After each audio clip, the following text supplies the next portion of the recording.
You're looking at the new numbers right now. 74 new cases were announced today in Kern County, bringing our total to 4,192. And the new peak, so when we look back at county, when they release their numbers, they go back and they take those numbers and they put them on a graph according to what day those people were tested for the virus. So all those tests, those 74 new cases came back today, but they go back and they relegate them to the day when they were tested. And that shows that our new peak was actually around June 10th in Kern County. That was the day that we saw the most cases diagnosed so far here in Kern County since the pandemic began. So we have been watching that peak. You know, we talked so long about flattening the curve here in Kern County. We thought that we were doing, well enough in that respect, and that our hospitals had enough capacity to move forward with reopening. But we have now seen that new peak coming in June. Well, let's go ahead. I think we can take you live now, and here is Public Health Director Matt Constantine with the latest on the numbers and reopening. COVID positive cases in Kern County residents and 1 death. We also, yesterday, after 5 o'clock, received 367 doses of remdesivir, and that is being was distributed partially last night and today to all of our 10 acute care hospitals. And I'm going to defer my skilled nursing facility report to Georgiana Armstrong, but I will turn it back to Megan for a report on the testing.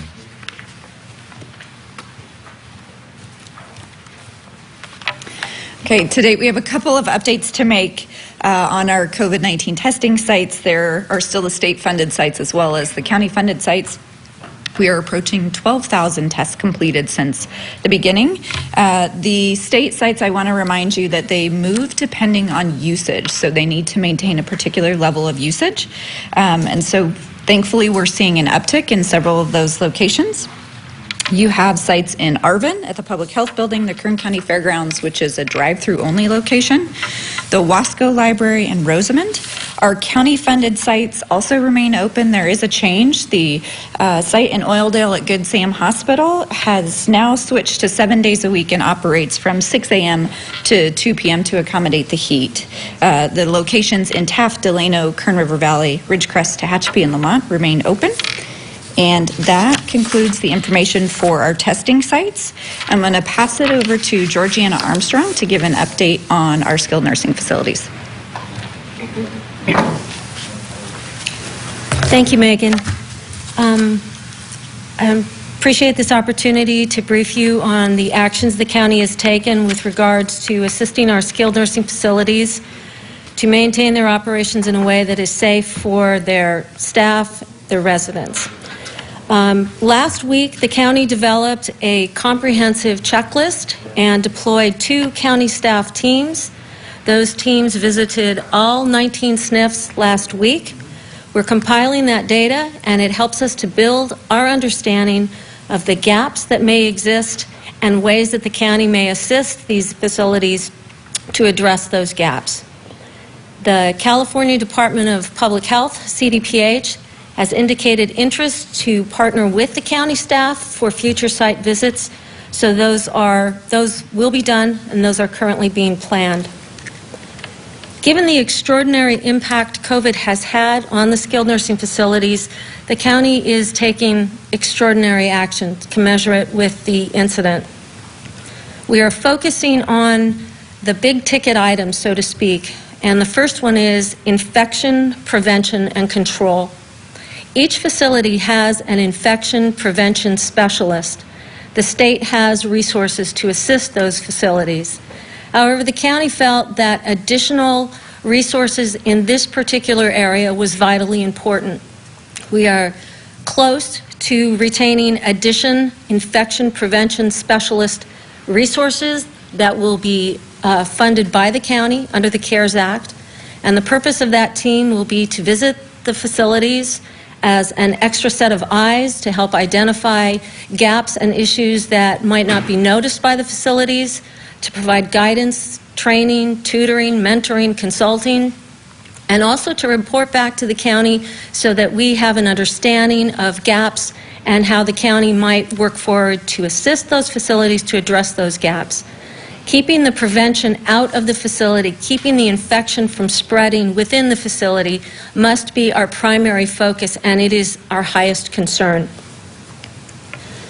In most incidents, common in emergency management, it is important to gather input from what are known as stakeholders, and those are the organizations and agencies that have participation in a particular event. To this point, it has been the county, the state, and the skilled nursing facilities. But we recognize now that a key stakeholder group is not represented, and that would be residents in these facilities and their families and the staff working at these facilities. We believe the fact that they are on the ground, they are living this experience, gives them a unique opportunity to provide us with valuable information from their perspective, from what they see. So we are establishing a phone line, and we are asking for those constituents who have input and suggestions and ideas and want to raise issues that the county should investigate further. We want to have a mechanism to accept that input. We are working on an email that will be announced next week. That is not ready to go. However, a call-in function is active and ready to operate. The phone number is area code 661-868-0555. Let me repeat that number. It is 661-868-0555. We take your input seriously, and we appreciate any input you can provide to help us assist these facilities to better protect the residents and staff. Thank you.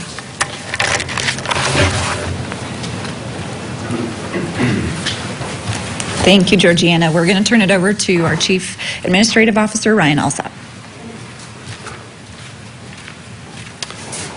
Good morning, everybody. Today, in Kern County, population 900,000 plus, we are continuing to expand our testing throughout the county.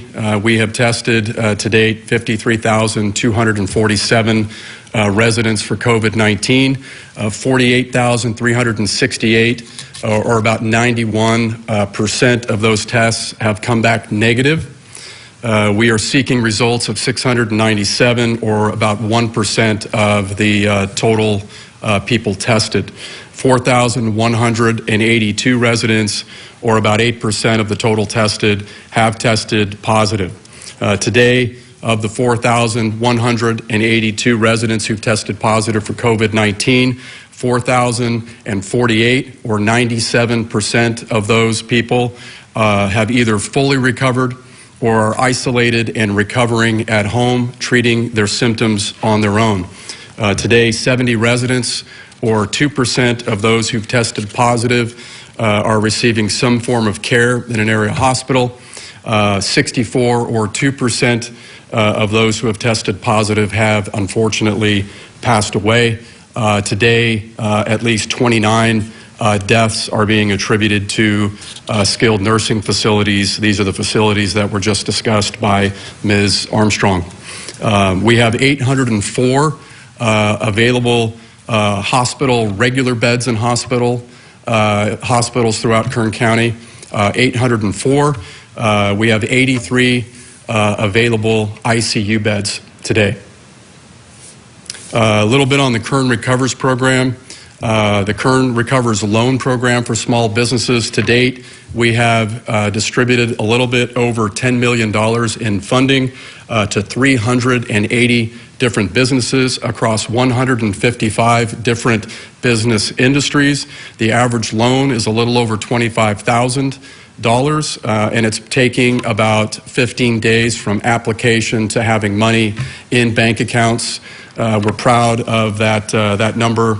The turnaround is fairly quick. Again, we are asking all small businesses in Kern County who have not received federal PPP assistance to go on kerncounty.com right on our homepage. There's a link to the Kern Recovers program, and you can apply for some financial assistance at one of 4 financial institutions that are listed on our website. You do not have to be a member of those financial institutions in order to get this funding. So I would encourage all small businesses, again, who have not received PPP, whether you were non-essential or have been essential throughout this endeavor, please go online and seek financial assistance from the county through the Federal CARES Act. Our PPE, Personal Protective Equipment Program, we're going to be distributing personal protective equipment to 5,000. We're targeting 5,000 independent small businesses throughout Kern County. That's a $5 million program. Information on that program will be forthcoming, and we're looking at July 1st as the program launch for that endeavor. Please go to, again, kerncounty.com to get information on that program. We are going to make PPE available to, we're targeting 5,000, again, 5,000 independent small businesses here in Kern County to receive masks, gloves, and other protective equipment, sanitation equipment, et cetera.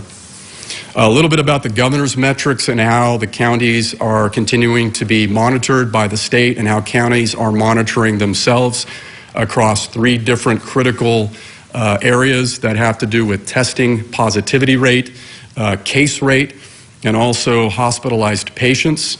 You can track our progress on this on a daily basis. There's a little bit of lag in the data, but on a daily basis, you can go to the state's website, which is covid19.ca.gov. I wanted to report that the 7-day average, that also has a 7-day lag for testing positivity rate here in Kern County, is currently 6.41%. The goal of the state is to have that below 8. We are below 8. We're at 6.41. Tomorrow we're projecting that we will be at 5.96% under that testing positivity rate category. Case rate per 100,000 people over a 14-day period. Today we're at 92.3.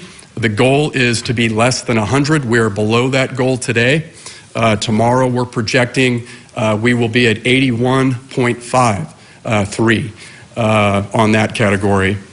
The third category, dealing with hospital capacity, the percent change in the 3-day average of hospitalized patients.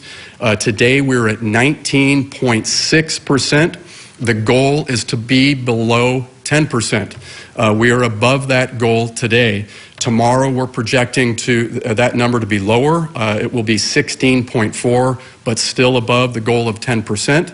That is a category we continue to watch. We go in and out. Earlier this week we were below 10%. We're back up above. We're likely to go back down below. Again, in any one of these parameters, we go up and down, and these are conversations that we have with the state, targeting each one of these categories, having conversations about why these numbers are where they are, and what we can do with the state, working with the state locally to manage those numbers.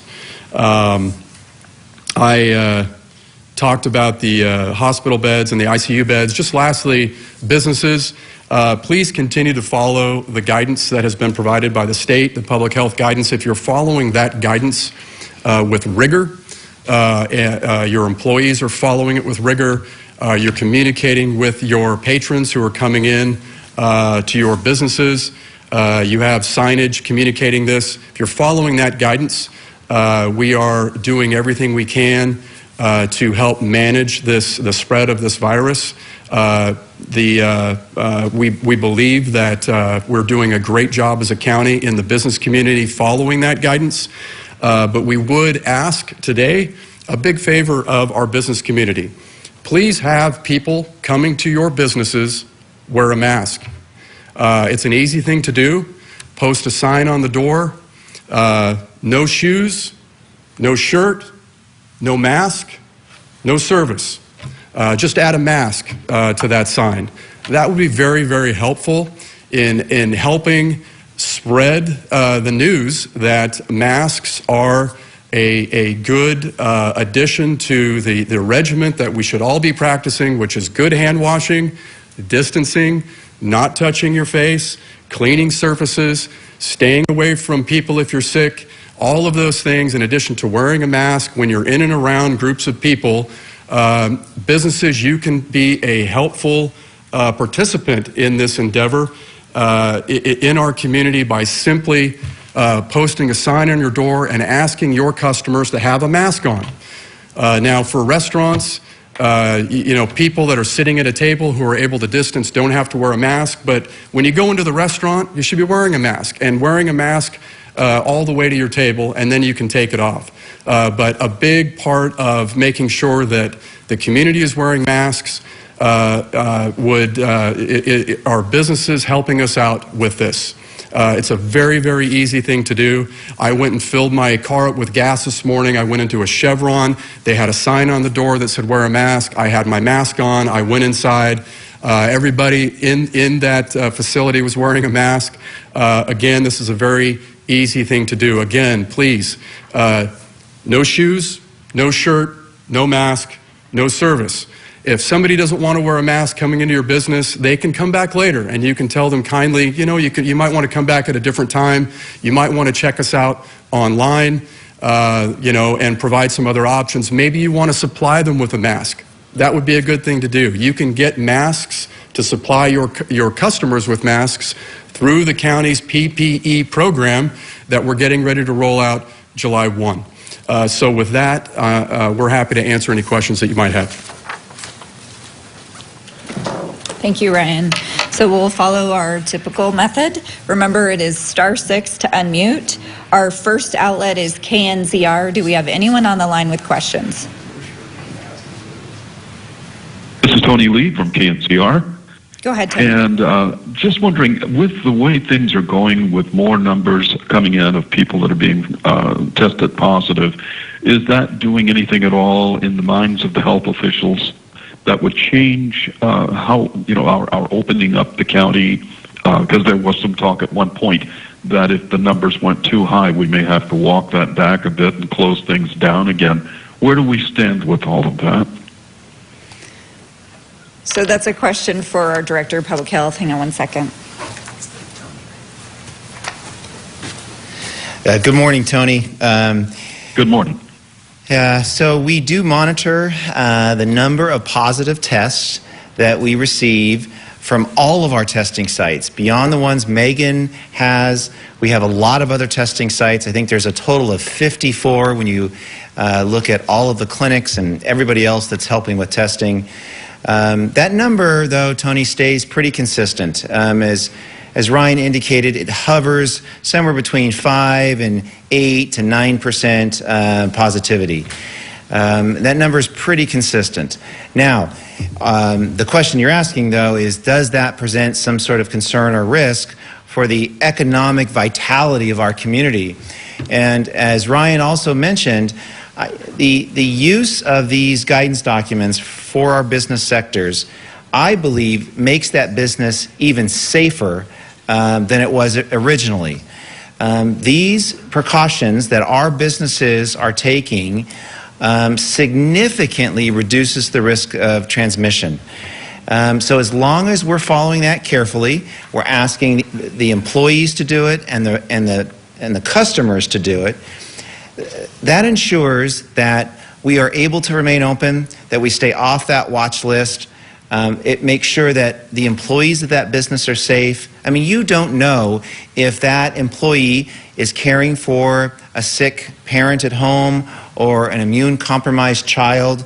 So, your ability to take that action, that individual action, helps protect the families of those employees. So it is something that we recognize is important. We want to continue to push for that and advocate for it. And I think testing is a key component of it. But today, I think we're doing well. We just need to continue monitoring it. Tony, does that answer your question? Yes, it does. Thank you very much. Okay, our next outlet is the Bakersfield Californian. Anyone on the line with questions? Hello, this is Sam. Can you hear me? We can. You're a little soft, Sam, so if you could speak up, that'd be helpful. Okay, sorry. Is this better? That is. Thank you. Okay, cool. So my question today is following along the lines of what Ryan was saying about the masks. I know you guys have probably gone over this before, but just because I've seen a lot of skepticism about masks out in the public, is there anybody there who could talk about why masks work and what you guys would say to somebody who, doesn't think masks are effective at curbing coronavirus? Yes, and we're going to have Kim Hernandez, our lead epidemiologist, respond to that. So give us just 1 second.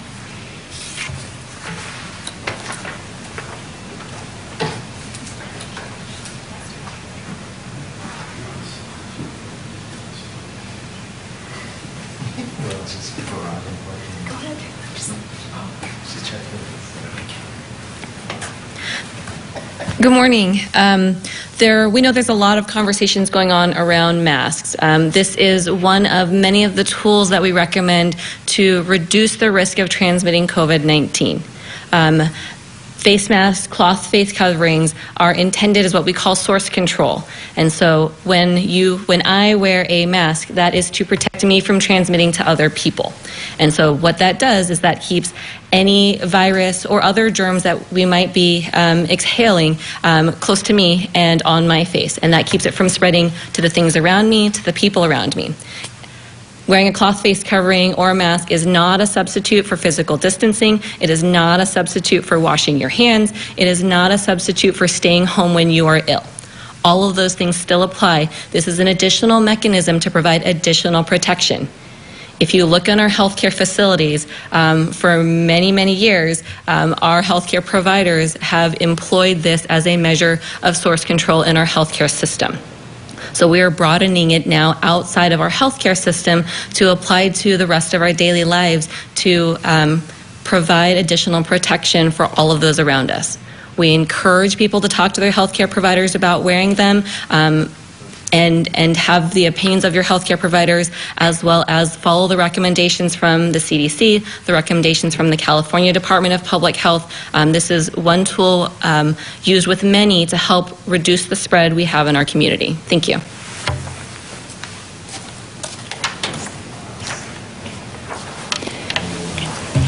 Thank you, Kim. Our next outlet is Channel 23. Anyone on the line with questions? Yes, I'm here. This is Tori Cooper. Good morning. Good morning. Go ahead. So this question may be for Georgiana Armstrong. So we have had a chance to speak with the California Advocacy Director of the AARP.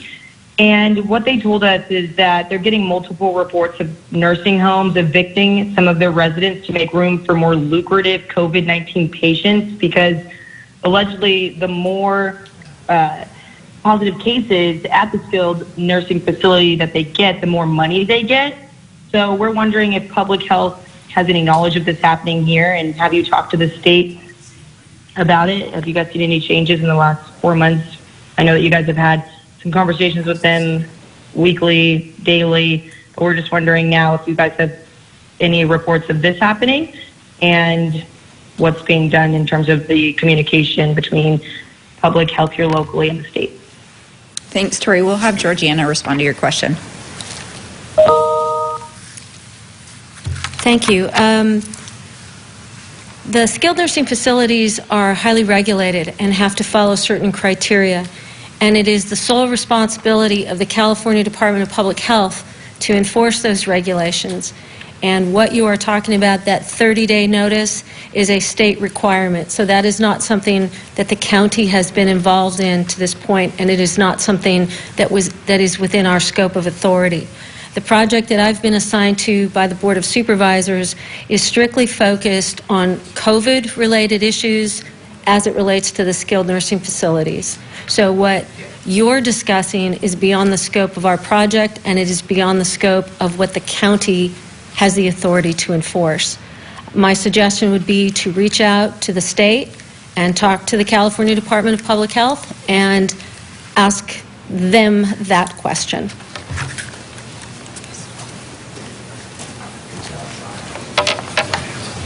Okay, our next outlet is Kern Soul. Anyone on the line?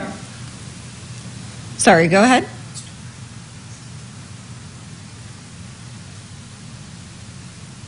Tori, did you have a follow-up question? Yeah, I did. So our other question was, many other counties across the state have created a list of businesses in their local area that have received positive COVID-19 cases. And even our sister station in San Diego is also now wondering why Kern County is essentially one of the only counties that doesn't have a list of those businesses. And yeah, so that's what we're trying to figure out. Okay, Tori, your question, we're going to have Kim respond to that, so give us just a second.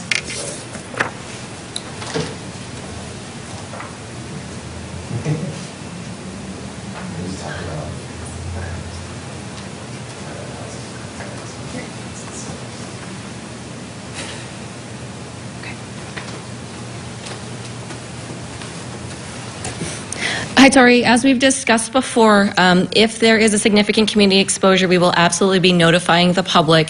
What we found in many of our case investigations is that most people who are identified as cases are close contacts of other individuals. A large group of these are people who are household contacts or are contacts in social gatherings or small settings, and that they are able to identify the close contacts that they are with, and that they are able to notify, as well as the public health department, notify and follow up with those close contacts.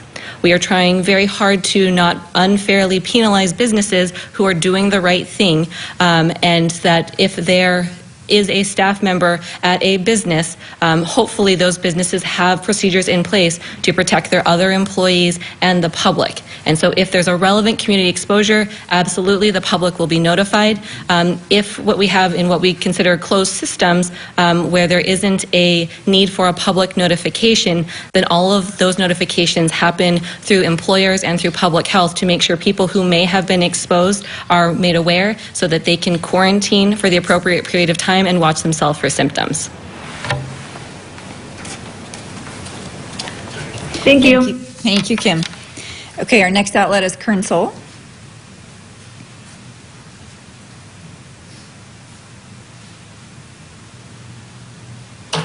Star 6 to unmute. Okay, our next outlet is Channel 29. Anyone on the line?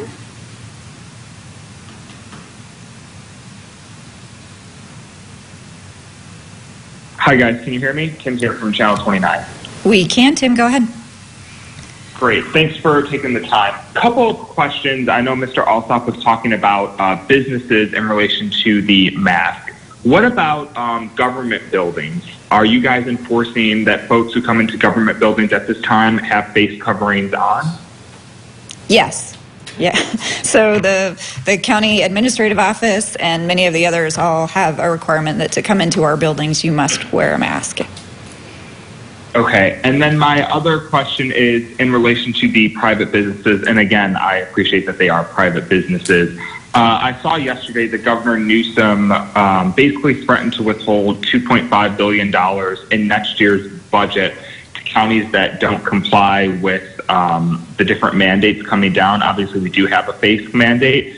And again, even though they're private businesses, are you guys at all going to look into more formal enforcement of that mask mandate, or are you still just going to strongly encourage businesses? What's the plan going forward if the cases in the state continue moving in a not great direction? Okay, Tim, we're going to have Ryan respond to your question. Thank you. Hi, the state mandated it. I mean, it is mandated. The state, California came out and gave that directive, and it's mandated. We are making sure that everybody understands that that was the directive. And I think that one very easy way if you want to talk about enforcement, is the participation of businesses in our community that are being frequented by people to have signage asking those folks to wear a mask when they come into their businesses. When they leave the businesses and they get in their car, they can take their mask off. They can take the mask off at home. We're continuing to communicate with everybody what the state guidance is as it relates to COVID. For individual businesses, the mask directive, all of these things we are continuing to engage with the public on, individual businesses on.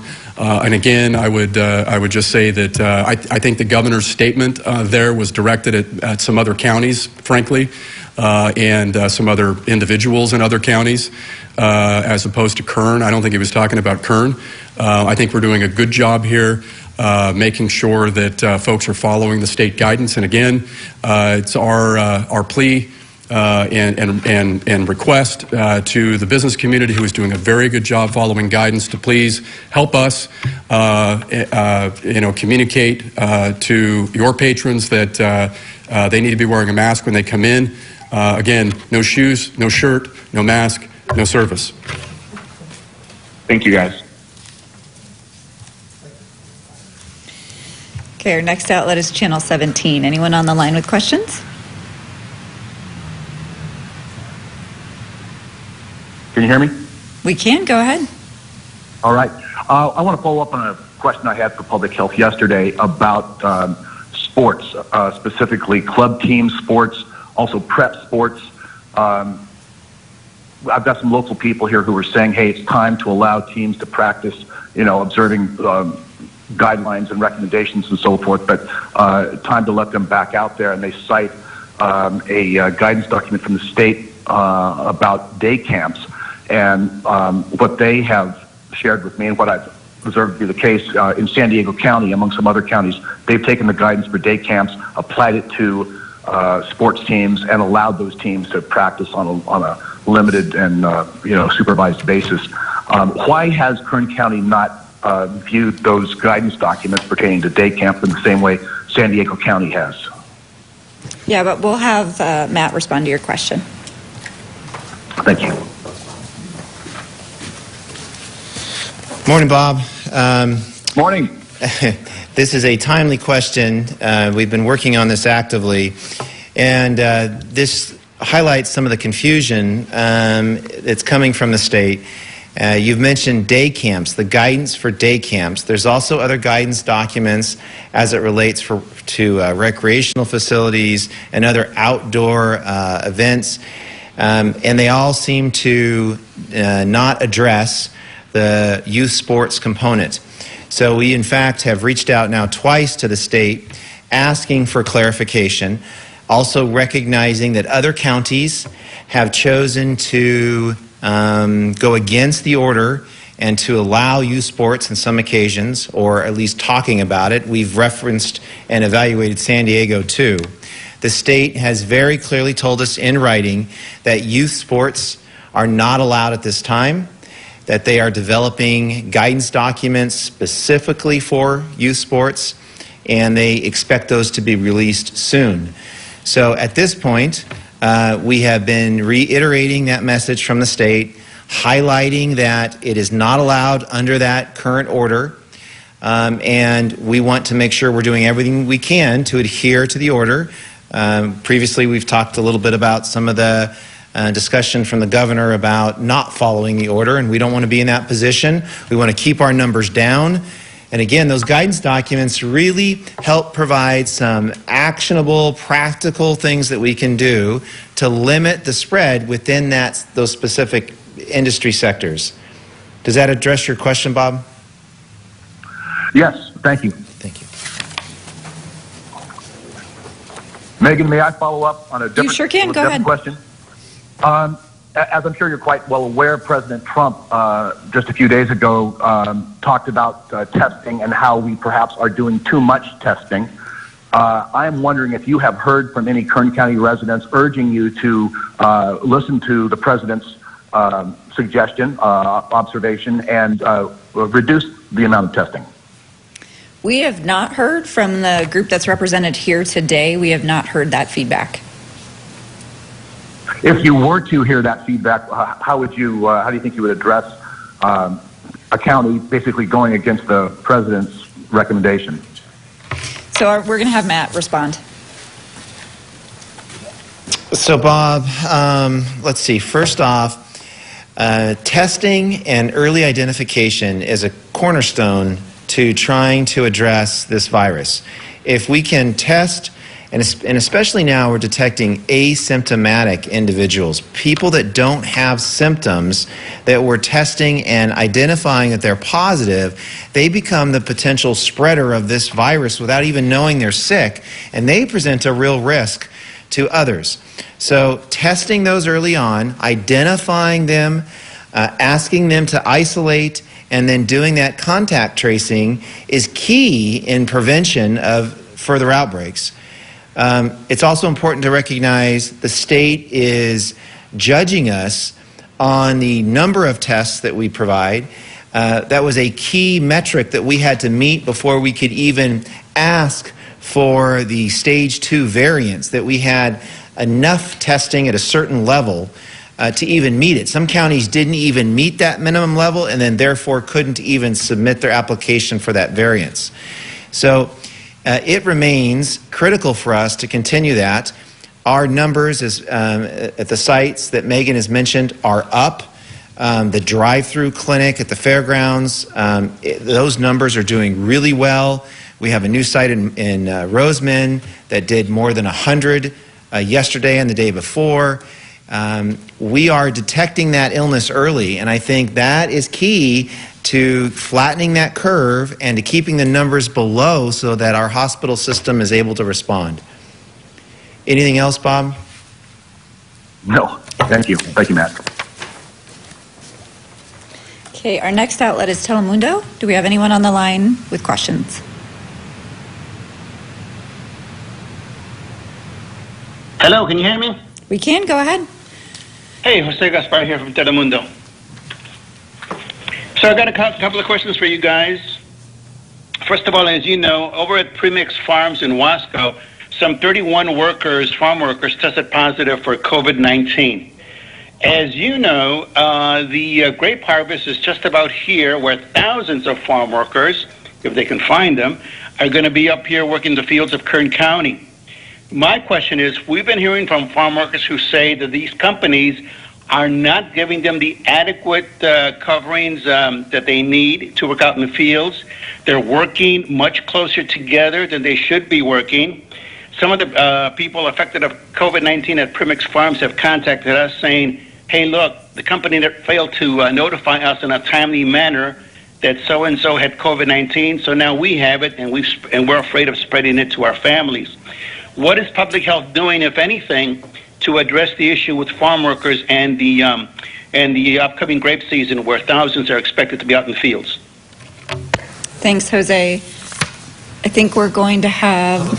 Yeah, hang on one second. Jose, good morning. I'm going to ask Kim to help me with a response to your question. We share your concerns. And these are important individuals that we should protect. We have been doing much more outreach to our Hispanic community. We have some PSAs that I think you're aware of that are going to be coming out with some of our notable community leaders to help emphasize the need for taking action and being safe. We have a big meeting coming up in Delano next week with a number of the subcontractors for farm workers, highlighting the importance to take action now to ensure that as employers they are providing the necessary changes to their environment, their employers' employment environment, so that we can control it. Each business presents some unique issues that we're going to have to deal with, and clearly that is the heart and soul of Kern County. We got to make sure that they are protected also. If you don't mind, Jose, I'm going to ask Kim to provide kind of the contact tracing and epidemiology side of this question also. All right. Hi, Jose. Good morning. Part of our case investigation and contact tracing process includes reaching out and working with employers and other businesses where they have an employee who may have an employee who's positive. Oftentimes, businesses also reach out to us. For agriculture in particular, we have spent many hours talking with various businesses as well as their subcontractors to educate and help them understand some of the best practices. We do know that in certain industries there are limitations on whether or not you can physically distance, and we are working with them so that they can develop their internal policies to keep their employees as safe as possible. We welcome any concerns that individual employees have so that we can reach out and educate their supervisors and management about effective measures to help keep them safe. This is something that has been done all along. We've worked with a number of employers to help them develop out their written plans, and then sometimes, and we often do provide feedback to them as we hear from patients that we interview about what's going on actually on the ground where they're working and ensuring. All right, let me ask you this before you go on. Some workers, though, specifically at Grimway Farms, have told us they're afraid to speak out against management because they're afraid of retaliation. They would like to see, is there a whistleblower line where they can remain anonymous and speak in Spanish to denounce these conditions that they say are going on? We've heard from numerous people at Grimway Farms about this. I understand one death has occurred at Grimway Farms. So in the larger agricultural industry, as you know, many of these workers, because of their immigration status, are afraid to speak out. Have you guys thought about establishing a whistleblower line so that they can denounce these actions or at least check out these accusations?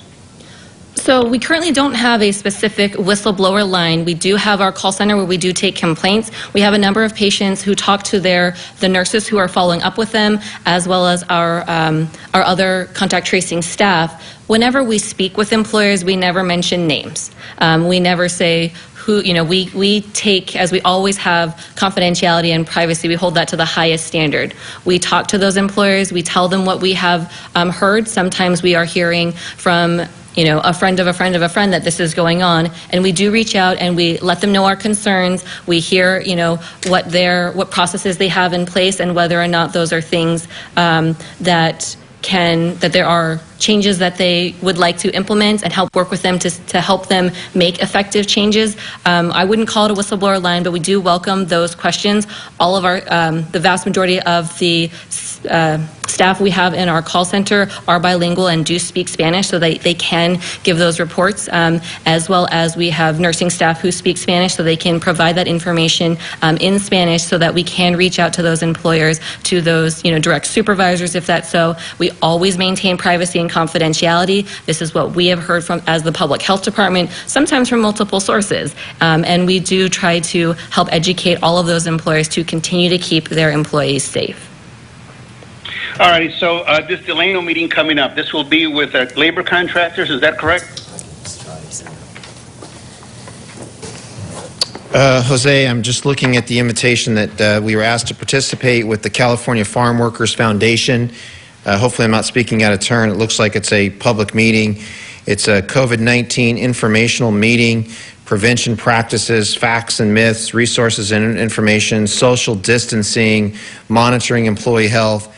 The notice here says Tuesday, June 30th, 11 to 1 at the Hyatt Hotel in Delano. So again, it's not our event. We've been asked to participate. We'll have 2 Spanish-speaking individuals. I think it also might be presented online, but that is coming up, and that's the event I was referencing. All righty. I do have one other question from a viewer that contacted us. So I just want to throw it out there and see if this is even true. But according to this viewer told us that, I'm not even sure if it's a he or a she, but they tested positive for COVID-19, but were allegedly told by Public Health, Kern County Public Health, that they were not contagious and that they could go back to work. Is that even possible? So I'll ask Kim to try to respond to your question, Jose.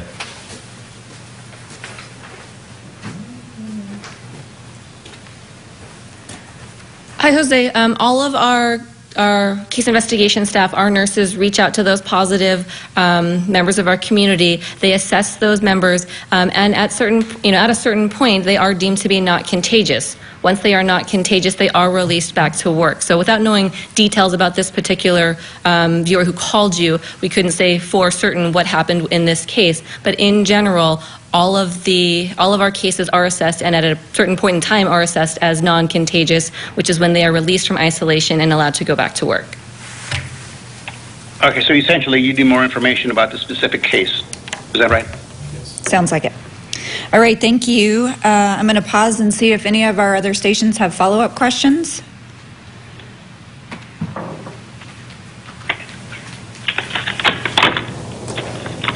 Okay, that will conclude our briefing for today, June 25th, and we'll see you next week. Thank you.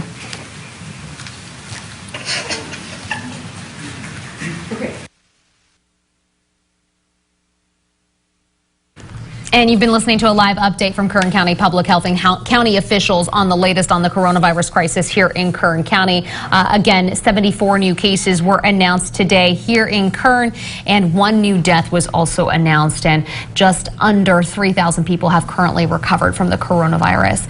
A lot to unpack from that meeting there. We'll have a full recap for you coming up today on 17 News at noon, as well as at 5 and 6. For now, have a great Thursday.